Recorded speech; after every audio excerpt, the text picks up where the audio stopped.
Metsitio kpakple du blibo katã le mía Ɖela Yesu Kristo ƒe ŋkɔ me. Fie nyi egadze míaƒe Aƒetɔ Yesu Kristo nu be míaɖe gbeƒã Mawu ƒe nya.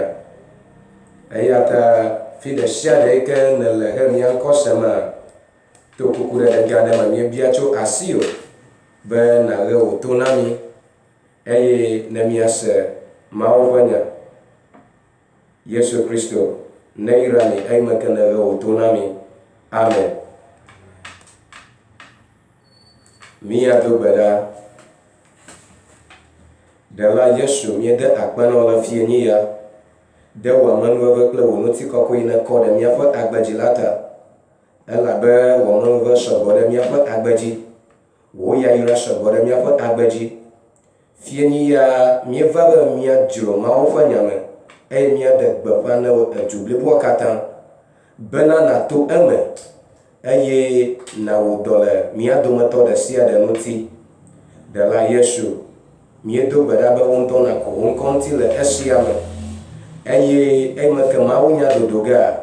naƒo ŋu ne tɔwo eye naƒo ŋu ne mía Mawu nyawo gblɔla hã. Elabe míawo katã míehiã ɖe dzimetɔtrɔ kple katutu kple ɖeɖe be míate ŋu akpɔ agbe mavɔ. Eya ta wo ŋutɔ va ƒo ŋu ne tɔwo eye naƒo ŋu ne míawo hã le Kristo ƒe ŋkɔ me. Amen. Zi ɖeka ke ame aɖe anɔ nugble ɖem be egbe ya wò ŋusẽ gbe ya kpɔ. Ame kawoe nye yawo va Mawu nya kɔm ne yewo anye ame ɖe sia ɖe ƒe didi be yewoadze si mí. Ta zi ɖeka ke míawoe nye pure end time message. Míawoe nye Mawu nya me nekɔ fitsaƒitsa ƒe dɔtsɔlawo. Míenɔna Fafa radio le ame ke nye Kristotɔ ƒe wɔna me. Míenɔ nufiala ɖe ŋkɔ se wona be nufiala agbe. Míawoe ya míeganɔna Dzigbɔɖi radio le memliɖewo gbenodɔ tso ga 2 kɔkɔ yi ga 3 eye míeganɔna Jubilee kɔsiɖawo gbe alo ga yi me ke Jubilee tɔwo hiã ne nugɔme kuku aɖe tso Mawu nya ŋu dzi be yewoase mía ŋkɔ koa, woyɔna mí ale be mi nufiala agbe nɔna afi ma eye wòɖa nuwo me. Ame ke nye Kristotɔ ƒe wɔna le Fafa radio kɔsiɖawo gbe fɔfɔ me va de asi ne nudi ga 7 kɔ yi ga 8 me. Eyo ta eye míawo ke ganye Malaki etana ƒe Mawu nya dɔgbeɖelawo. Míawo Mawu nya ko míekakana le gbea dzi. Malaki etana ƒe Mawu nya ƒe dɔgbeɖelawo be míaƒe game hã dzo fla ta míate ɖe ŋɔŋlɔ gbɔ eye míase nane fie nyi ya hafi ne míakɔ akɔ zosuɖie. Eya ta míaxlẽ Mawu ƒe nya fi ɖe sia ɖe ke nelea natso Biblia eye nakplɔm ɖo. Míayi ɖe dɔwɔƒe agbalẽ eta gbãtɔ kpikpi 4 eye míega eta to ge ava dɔwɔƒe agbalẽ eta gbãtɔ ma ke ava kpikpi 8. We are taking the book of Acts chapter 1 verse 4 and the book of Acts the same chapter 1 again verse 8. I will read it in English and later interpret it in Ewe. And being assembled together with them, commanded them that they should not depart from Jerusalem, but wait for the promise of the Father, which saith he, ye have heard of me. For John truly baptized with water, but ye shall be baptized with the Holy Ghost not many days hence. Verse 8. But ye shall receive power after that the Holy Ghost is come upon you, and ye shall be witnesses unto me, both in Jerusalem and in all Judea, and in Samaria, and unto the uttermost part of the earth. I will take it again. And being assembled together with them, commanded them that they should not depart from Jerusalem. Esimake wo le eƒuƒoƒo kpakpli wo la, enawo gbeɖeɖe sia gblɔ bena míawo ya migadzo le Jerusalem o, but wait for the promise of the Father, which saith he, ye have heard of me. Esi megblɔ na mi ku ɖe fofoa ƒe nugbedodo ŋu yi ke miese tso gbɔnye bena for John truly baptized with water, ke Yohanes la enyrona ame kpakple etsi. But ye shall be baptized with the Holy Ghost not many days hence. Gake miawo ya wotsɔ gbɔgbɔ kɔkɔe akɔ nyrɔ mi. Esia mele nu keke geɖe aɖeke woxɔ ge o. Verse 8. But ye shall receive power after that the Holy Ghost is come upon you. Ke miawo ya miaxɔ ŋusẽ vɔ nenye be gbɔgbɔ la va mia dzi. And ye shall be witnesses unto me both in Jerusalem and in Judea and in Samaria and unto the uttermost part of the earth. Ke miawo ya mianye nyadaseɖila le Judea, le Samaria, kpakple Judea kple xexea ƒe dzogɔme nea katã. Amen. Yo nɔvi lɔlɔ̃tɔwo, nu yi míekɔ ɖe ta yiyi me ye nye be nu yi ke míekɔ ɖe ta yiyi mea ye nye be míaɖe gbeƒã Mawu ƒe nya na mi ku ɖe enuwo me ne ŋuti yi ke mene ŋkɔ be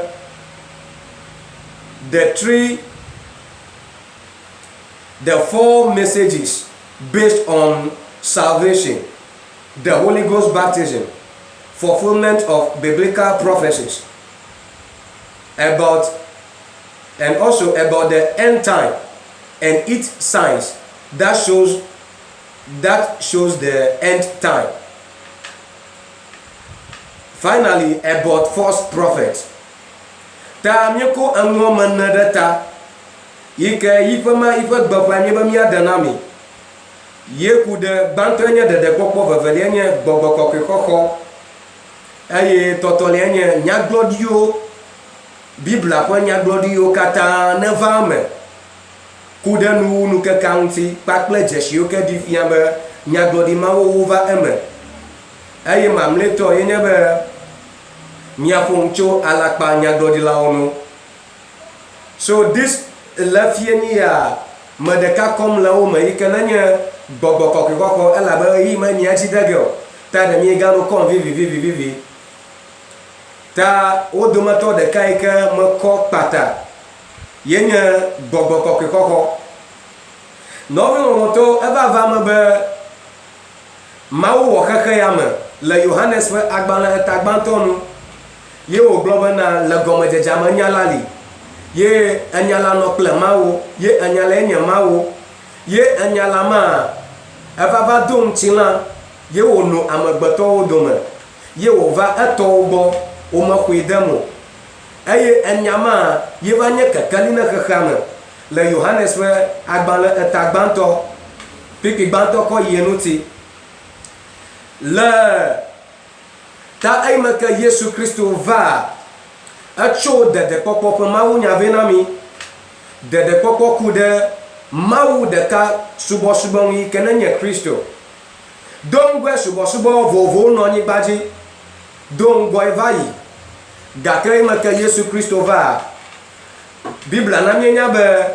Yesu Kristo gblɔ na mi be ye ɖeka koe nye nyateƒe la, emɔ la kpakple agbe la. Eye ame aɖeke mate ŋu ayi Fofo la gbɔ nenye be meto eye Yesu Kristo dzi o. Ta le Yesu Kristo ƒe míagbɔ nɔnɔ me le anyigba dzi alo le mía fofo yiwo ke netsi ɖo ema yi me, yiwo ke míeyɔna be nusrɔ̃lawo kpakple mía fofo yiwo ke zɔ le xɔse me kpakple Yesu Kristo, míeyɔna egbe yiwo ke womegali o eye míeƒona adegbe be woƒe dzidzimeviwo míenyea. Yesu Kristo ƒe vava eko ɖeɖekpɔkpɔ vɛ na mi. Gbãtɔe nye be yaku ɖe míaƒe nu vɔ̃wo ta elabe mía tɔgbiga Adam yi ke dzi míedzɔ tsoa edze anyi le nu vɔ me, wode se nɛ be megawɔ nane o, megaɖu atikutsetse aɖe o. Ale be eda afɔ ewɔ nɔnɔme ma yi ke ne he gege vɛ. Yewoe be amewuwu, ametetoto, edzosasa, etsitso ɖe anyi kelele, aʋawɔwɔ kple nɔviwo katã wokɔ ɖe anyi egba. Yewoe be efuɖeɖe kple nɔviwo bɔ ɖe kpɔdomi, matre kple hasiwɔwɔ bɔ ɖe kpɔdomi. Va da asi le esime ke eyime ke Yesu Kristo va ku ɖe mía ta hã, nu vɔ ma gatsitsi ɖe dzi, gavlo ɖe dzi va da asi le esime ke egba míate ŋu ase be wobe ŋutsu ne ɖe ŋutsu wònye esrɔ̃, nyɔnu ne ɖe nyɔnu wònye esrɔ̃, ye nyɔnuvi ne ɖe ye ŋutɔ fɔ abe srɔ̃ ne, eye ŋutsu ne ɖe ye ŋutɔ nɔvia nyɔnu abe esrɔ̃ ene ale be wobe nyɔnu ate ŋu aɖe elã ŋutsutɔ wònye esrɔ̃ eye ŋutsu hã nate ŋu aɖe elã nyɔnutɔ wònye esrɔ̃ yi ke ɖi fia be nu vɔ̃ ya gbeyagbe ke ko mía tɔgbiga Adam kple Eva woge eye Yesu Kristo va ku ɖe mía ta woko ɖeɖekpɔkpɔ vɛ na mi be ame yi ke ne lɔ wɔxɔe faa kple ablɔɖetɔe eye wɔxɔe kple lɔlɔ̃nu faa kpakple edzi faa ta ɖe susu ma ta nu vɔ̃ ma tsi ɖe dzi ʋu va do ɖe afi ka va do ɖe vɔɖivɔɖi nyenye me va da asi ɖe esime ke nu yiwo ke mía tɔgbiwo nu vɔ̃ yiwo ke menɔ mía tɔgbiwo ŋɔli o nu mawoe le míaƒe dzidzimea me ne míete va nu vɔ̃ ma dzi ɖe dzi ʋu va do ɖe míaƒe ŋudodo kekeake hã me abe ŋutsuwo ene abe tugbedzeviwo ene abe taflati mía dada nyɔnuwo kple mía fofo ŋutsuwo le nudodoa ɖewo míedona egba megasɔ kple Biblia ƒe nuɖɔni o nu ke dzɔ elabe nu vɔ̃ ƒe ŋkuʋuʋua magblẽ nenema nu vɔ̃ ƒe nu míegege ɖe gbegblẽ me yi ke míeva nu vɔ̃ yɔ be ŋkuʋuʋu alebe le nyamaŋu efia be míegbɔgblɔ ne Mawu be Mawu ya meʋu ŋku o ta míawoe gbɔna ŋkuʋu ge ne Mawu fia nu vɔ̃ va ɖo ne xexea nye ya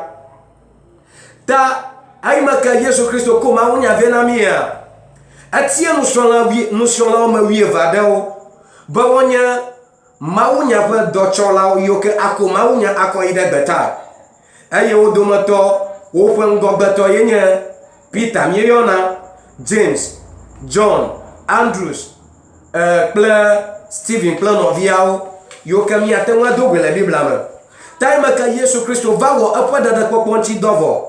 wòku ɖe nye kpakpli yiwo ta be míakpɔ ɖeɖea le ŋkeke wowi ye le ŋkeke tɔgbe Yesu Kristo fɔ eye wòfɔ tso kukuawo domea hafi wɔkɔe dzo yi dziƒo egblɔ na nusrɔ̃lawo bena womegadzo le Yerusalem o ke boŋ woneyi nɔvɛ lala le gbetakpɔxɔ me woalala va da asi ne esime ke woxɔ gbɔgbɔ kɔkɔe susu ya tame ko wòle be mako ɖeɖekpɔkpɔ ye nye ŋgbãtɔ le nye gbalẽ dzi gake meva ko gbɔgbɔ kɔkɔe kɔkɔ nu ya míeva de dzesie be nu ya gɔme masemasia ye wo be mía kristotɔ akpagãtɔ míegege gbawo tso gbe mía kristotɔ akpagãtɔ mie anyi dzem elabe ne woƒo ŋku ɖe gbɔgbɔ kɔkɔe kɔkɔ ŋua Yesu Kristo gblɔ ne eƒe nusrɔ̃lawo be wone lala nusrɔ̃la yiwo ke ne zɔ kpli eƒe tɔsɔŋu eye wonɔ Yesu Kristo ŋu nye nu yiwo wɔna eyi me ke Yesu Kristo ku vɔ wòfɔ wòna mí agbe ye wòtrɔ dzo yina hafi wòdzoa egblɔ ne nusrɔ̃lawo le ŋɔŋlɔ ya míexlẽm le dɔwɔƒe agbalẽ ta gbãtɔ kpikpi enea ŋuti bena womegadzo le Yerusalem o wone lala va da asi ne esime ke woxɔ gbɔgbɔ kɔkɔe ye taflati va da asi ne esime ke woxɔ fofoa ƒe ŋugbedodo yi ke wose tso eye Yesu Kristo gblɔ ye gblɔ no bena Yohanes ya la enyrɔna ame kpakple tsi gake fifia woanyrɔ wo kpakple gbɔgbɔ kɔkɔe alebe eme ke wòna esedede yawoa alo wòna wo egbeɖeɖe ya egava kpikpi enyi ye wògblɔ bena wo ŋusẽ xɔ ge nenye be gbɔgbɔ kɔkɔe va wo dzi vɔ ta efia be kpie koa hafi na wò tiatia be ye tro dzime ye xɔ Yesu Kristo ye wonyrɔ le Yesu Kristo ƒe ŋkɔme ye nekpɔ nyɔnyrɔ de blibotɔ nu yi ke wòle be nagawɔ yi ke nye wò dɔdeasi yi ke gbeɖeɖe ma Yesu Kristo na ye nye be ele be wɔmema yi ke ne ko Kristo wonyrɔ le Yesu Kristo ƒe ŋkɔmea nelala akpɔ Yesu Kristo ƒe asinu ela nye nukekewo me wo nu ya etrɔ zu dzizizi ne kristotɔ ɖe sia ɖe ke na agbemavɔ dzi magagbetem deji ake nuya etrozo jisisi ne Kristo to de siare ke ne agbama vojimbe gbe ke wo vu ame be Yesu Kristo wo nya ye fa khola kple fa de la kwa ala ne be wo lala le Yesu Kristo fa afonu ye to fa hono gbado ko ma nogo yinao gbado ko ma nogo yinao fika ke yin to na tia na roki yike wo yi ave lala le Yesu Kristo fa nkome anu gbado nda ela nyen keke to nkeke de ka nkeke o mo wo lala vada sina sima ke wo do gbada nchichi do atenwa gedeme ami bibla sosoro atenwa gedeme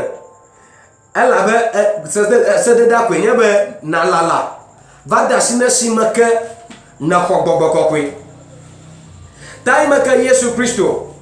anna se da dia nusona wa susukata Yesu Kristo e yo fonvoa ye to magani gbaji no ga gboma onya susukata man na mo nusona wo be ove gboma onya wo va no se de ya chom na wo a goma pie kwenye bana o glola Yohannes va gbana mabana reyi la de azon be amasio kata no subona apotolala wo subu ele nyate pe pakle gbogome ta Kristo fe subo a yikana jagoma cho musejia fifia maganyam tilama fe subo yikana ko agbo ado na ko honwe agbon plan of ya ko ide gbodo ko deme na ve ko servo fifia va trosu gbogbo subo ayi anle ple gbomo ke ko no vo sami maima wo no vo okwe no vo sami de Yesu Kristo tefe anya jesibe reyi ya libona Yesu Kristo bona lavage aba kuda mi apo mu vo uta ta so suma ta imaka Yesu Kristo va yento globe na fifia ye mava asawo mu uga ka bonwo ye va together eji ma kwese ba mi akata mi gomasan ye va asa together eji ta manya ba de va nu uga ye bibla globe na nu babla koko anya vovonli ado anya podam na nu babla ye ya ta nu yo kata wu wole nu babla ko mo oku nu vo woko ana akosevoy na made wu nu vo fu pe oku a anya jeshibana na Yesu Kristo va bona kukura mi apo nu vo uta yenye ala vida blebola ta ma ka Yesu Kristo va kuvo o fonvoa agbona musolo bo na lala ala ba subo va trosu gbogbo mo subo ma ganya no tilama subo ta hafi nusrolo na ten ala bela Yohannes magbala tagbantoma khakhaman to ke kia ge go ha bobola me o khakhamale o khakhato anyala me anya ya mo khakhamote nki anyanye anyala nya gbogbo anya gbogbo ta ima ke anyala nya gbogbo a fifia hafi maufung to anyala me ye anyala sinanya gbogbo va dum chima to anyalama yowo nye paklio yowo amegbeto to anyalama yowo anigba ple emenu kata alanye technology o mobile phone nkake yogena la awudodo nous atio nous desia de ke kona tenma yo to anyalama yowo nusia o kata ta anyala trozu anya ikananye gbogbo vadom chila ta ayima ke anyama va donti la ajoa yi anyala mama ke Yesu Kristo hato vado ta Yesu Kristo ikananya mawu yikamara kama pona planpuo fifia to anyala ma yento va gade mutila dema si o yoba Yesu Kristo yitene klamati o fa gbala o glona miada meribana ajivi ayi wo yeba Emmanuel si gomenya mawuli plimi ta Yesu Kristo adogo to nyala se kananya gbogome ayo vali paklini ta so sumata ayo nyaba subo kata va tro ide gbogome alla ne amadesha de ke tena va Kristo gobe wo subo Kristo le gbogome ta le Kristo subo le gbogome akama nukejo Yesu Kristo ogbana no so lobo na lala ta nkeke gbanto yikeji na ko Yesu Kristo lea ela no ba na lala no keke maji ela ba na lala le nukeke ma dzi va da asi ne esime ke ne do gbe ɖa ne Kristo ne bi asubɔ Mawu ƒe yɔyɔe le wɔgbe dzi o Mawu nyagblɔ le enye o nyagblɔɖi le enye o Mawu nyakaka le enye o edɔkawo le nenye le Mawu ƒe aƒe me o Mawu ko ne be yava subɔ yanye hamlevi asubɔ Mawu akpɔ agbemavɔ o ele ne ewɔ me ɖeke ma yi ke ne gbɔna ve Kristo gbɔ bena lala ta nusrɔ̃lawo wova Yesu Kristo na wo be wone lala va da asi ne esime ke woxɔ ŋusẽ tso dziƒo alo woxɔ gbɔgbɔ kɔkɔe ta ye le kpikpi enyilia ma ayime ke nusrɔ̃lawo lala ʋu va da asi ne nukeke wolia enya yi ke ne le ŋɔŋɔe nye be eyime ke Yesu Kristo gblɔ no be wone lala hã Yesu Kristo mena wo nukeke aɖeke be wone be lala ta susu ma ta nye hã nye ma ta na wo nukeke aɖeke be yina ve lala gake enya ɖeka ke ko mate ŋu agblɔe nye be nusrɔ̃lawo xɔ Yesu Kristo ƒe nya dzi se eye woka ɖe Yesu Kristo dzi bena yi ɖeka si ko agbemavɔ ƒe safi le ta enya ɖe sia ɖe ko gblɔ be yewo wɔ ele be yewoawoe ta woka ɖe Yesu Kristo dzi ta nenye be woko xɔse ve kɔ lala le Yesu Kristo ƒe ŋkume le gbetakpɔxɔ me eye wonɔ gbedodoɖa me atraɖitɔe ame yiwo ŋuti gadowo tsi ŋu dɔdɔm ame yiwo ke domahi aƒeme tso ge anɔ yim anɔ vavam wo yim gbɔgbɔm ale be wo zɔlimazɔ me yiwo ke afi ma tsi ge koŋ wotsi afi ma koŋ ale be gbedodoɖa kple nɔviwo dzi yim eye wo lala le Mawu ƒe ŋkume ye wo Yesu Kristo biam be nugbe ya wòdo ne yewo be yeado gbɔgbɔ kɔkɔe aɖo ɖe yewoa wole mɔkpɔkpɔ me he ŋusẽ ma biam be neva yewo dzi ta eyime ke nusrɔ̃lawo wolala ʋuu elabe Yesu Kristo mena wo nukeke aɖeke o domahi eyime ke wonɔ gbe dom ɖa ame aɖewo wogblɔ be o yewo lala fia ŋkeke atɔ̃ ya ŋkeke etɔ̃ ya ye koe se be Mawue na ya xɔ ta ya yi megavava go ɖeɖia te ma ɖe ŋu wòadzɔ ya ƒe me gake le Mawu ado Yesu Kristo ŋutɔ ƒe tamea nukeke ya tututu wòɖo be yakoe na woa yenye nukeke ewolia mena wo ŋkeke aɖeke o ta ame yiwo ke si xɔse manɔ eye wo kpɔtɔ nɔ Yesu Kristo ƒe afɔnu henɔ lalam hena ɖeɖekpɔkpɔa wo kpɔtɔ yi dzi le gbedodoɖa me atraɖitɔe ke le nukeke wolia eyime ke wo gbea dom ɖa wo gbea dom ɖa hele mekpɔkpɔ me xɔse le wo si be Mawu ɖowɔ ge ne yewo godo hafi ne yewo kaka le afi ya efia be woɖi kplikpa be ele be yewoalala hafi wòava ele be wòva me ne yewo hafi yewo kaka le afi ya ta nu ke dzɔ eyime ke woɖi kplikpa nukeke ewolia míaxlẽ dɔwɔƒe agbalẽ ta ve ne mɔganye be nyi ŋutɔ kpe nya gbɔgblɔm o dɔwɔƒe agbalẽ ta ve eyime ke woɖi kplikpa Biblia bena ke eyime ke Pentekoste nukeke la va le blibodede me la eye amewo le edzi ɖeka kpakple tamesusu ɖeka me la kpoyi eya sesẽ aɖe ƒo tso dziƒo eye wòyo aƒe la katã me eye wòɖiɖi ɖe eye wònɔ wo katã wo tame eye edzoƒe aɖe va wo dometɔ ɖe sia ɖe dzi eye woyɔ fu kpakple Gbɔgbɔ Kɔkɔe la eye wode asi egbegbɔgblɔ bubuwo me abe ale si Gbɔgbɔ Kɔkɔe la ŋutɔ na wo la ene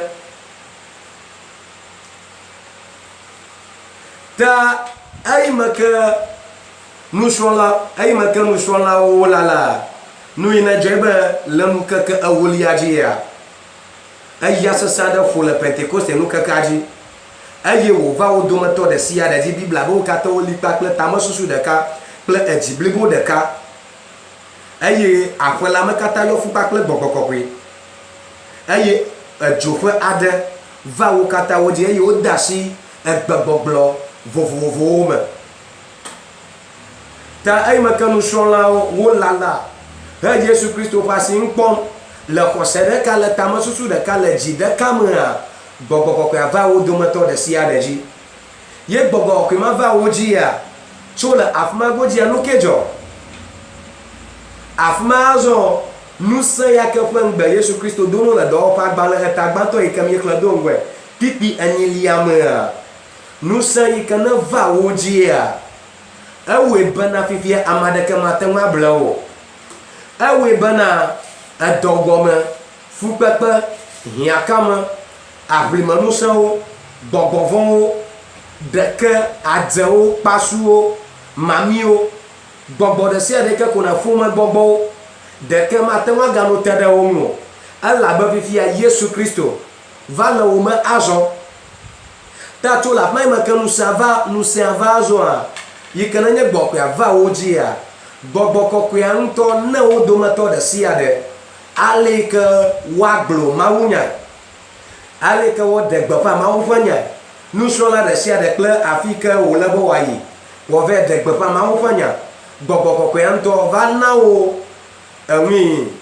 ɖoƒewo katã ta yi te nusrɔ̃lawo wo dɔ le asi me le gbɔgbɔ kɔkɔe ƒe amekpɔkplɔ me ta flati menye le sukudede ƒe nunyanu o menye le gbalẽnyanya ƒe nunyanu o gake le gbɔgbɔ kɔkɔe ƒe amekpɔkplɔ me wo dometɔ ɖewo le wo domia wode suku pɛpɛ gake menye woƒe suku ya wodea yewo va kɔkɔ wo mawu dɔe ke boŋua gbɔgbɔ kɔkɔe yi ke nenye tanɔƒe gã ye ŋutɔe na wo dometɔ ɖe sia ɖe ale yi ke wòle be ŋka wɔwɔ woƒe dɔwoe amen nɔvi lɔlɔtɔwo le Kristo me ta yi me ke gbɔkɔea va wo dzi vɔa wote asi mawu dɔwɔwɔ me nusẽ va wo dzi ta fie ni ame va gbɔ wo ma gblɔ no bena susu yi tae gbedodoɖa meganu vivim o susu yi tae ne ge le Kristo me ye ne ge le Kristo me trɔ yi ɖe xexea me meva be ma de eme na wo azɔ susu yi tae mawunya meganu vivim o susu yi tae ne do gbe ɖa ʋu keke gbedodoɖa tsi o susu yi tae ne le Kristo me gake ne ganye xɔsevi ɖe ebovi ɖe tɔ susu yi tae ne gakpɔtɔ nye matrewɔla ne nye hasiwɔla ne nye amenyagblɔla etsã edzina ha etsã esubɔ ewɔna mawu dɔ ewɔna subɔsubɔ le mawu ƒe aƒe me abe kristotɔ ene enye mawu nyagblɔla gake susu yi tae egba fifia wo ŋutɔ megate mawu nya gbɔgblɔm o ne va trɔ ge ɖe xexea me meva be maɖe nu ma me na yi koe nye bena ame ɖe sia ɖe eyo nye be subɔsubɔ va trɔ zu gbɔgbɔme subɔsubɔ ame ɖe sia ɖe yi ke ne te va Kristo gbɔ ele nɛ bena wòatrɔ wòyi klo dzi alala le Kristo ƒe afɔnu va da asi ne esime ke woxɔ gbɔgbɔ kɔkɔe míayi ɖe Yohanes ƒe agbalẽ eta 14 Yesu Kristo gblɔ nya ɖe na mi afi ma Yohanes ƒe agbalẽ eta 14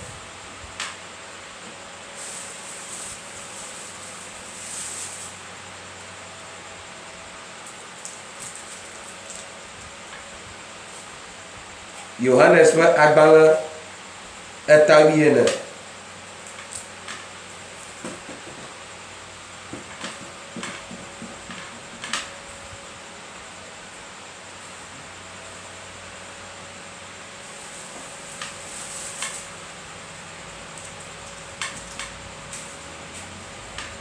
Amen. Praise the Lord. Yohanes ƒe agbalẽ eta 14 kpikpi 14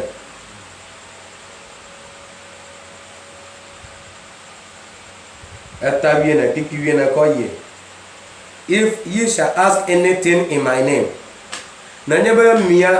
mia dometɔ ɖe abia nane le nye ŋkɔ me la I will do it nyanye emawe if ye love me keep my commandment nenye be mielɔm la ke mi le nye sededewo me ɖe asi and I will pray the Father and he shall give you another comforter ke mado gbe ɖa ne fofoa eye ya ana mi nyakola da kobobo, that he may abide with you forever. Bena ya anopaklimi. Chumavo idemavome. Even the spirit of truth. Eya maikenanya nyate papa gobo, whom the world cannot receive. Nyate papa gobo ikeke kamamati kohoge o. Because it seeth him not. Elabe kekama metekpo nyate papa gobo ya dejeshio. Neither knoweth him. Eye wo jeshi nyate papa gobo maha o. But you know him. Gake miawea miene. For he dwelleth with you. Elabe ya lipaklimi. And shall be in you. Eye anomiame. And shall be with you. Anomiame. Ta le Yohanes Magbala eta wiene. Kiki wiena mamie khla. Yesu Christo boblom la fuma bana. Nemye bienane le nyankoma mo oganami. Ta hafi bokwena so shiwo ade yi ata mapochi gato na nota. Nanya be emia mi bia bokwe la nyankoma a. Mne sha de kana bia bia be bokwe na bia ge. Ebe na bia ye nage. Na mi bia mamia nage. Alabe ebe ye nyakola da kola do dogerudami. Yikenenya nyate pofe gogo. Nyate pofe gogo yike khamama jeshio. Gake miyo mi jeshie. Eye yama alabe eli paklimi. Eye anomiame. Akmofia anomiame. Tano vilo loto le Kristo me. Gogo kokwea. Yenya Yesu Kristo ntope amamanono. Yike aba Yesu Kristo kwa subo jile miyame. Ta gogo kokwe fanya vada sine bifie kana nyanko sema amagede o wogbona be maka yotro jima yo le Kristo mo ya gokwe su yoshi ho gake ame ya ke be gokwe su yeshi wo haji gaka fu ma wa do ma wo dajia amama kaka na ko ma be kono via so kaka na ko ma ya vile shi o me vo me to ma o kaka na ko yema nya kose yema nana jole o popu ma me nana jobe yini avake po Majiba ma devo wototo gbogbo kokko pakle gbogbo kokko fe amaji nono me gbogbo kokko no na te fo me tone amegbeto te fe banto ina amegbeto fe no chila amegbeto fe no chila gbogbo ya te no ji na subo mawu na ji ha afia be amisisi vajio na nye ba na wo kama kata bo ko ga jobo ai gbogbo fe amanono amaji nono te fe velia yenya amegbeto fe gbogbo nebo kele ogbogbò dia khama awoge khama maga drogo awoge abaka dana ku agbama vo ho na nde sha de ke ne ga no ma e ga no wo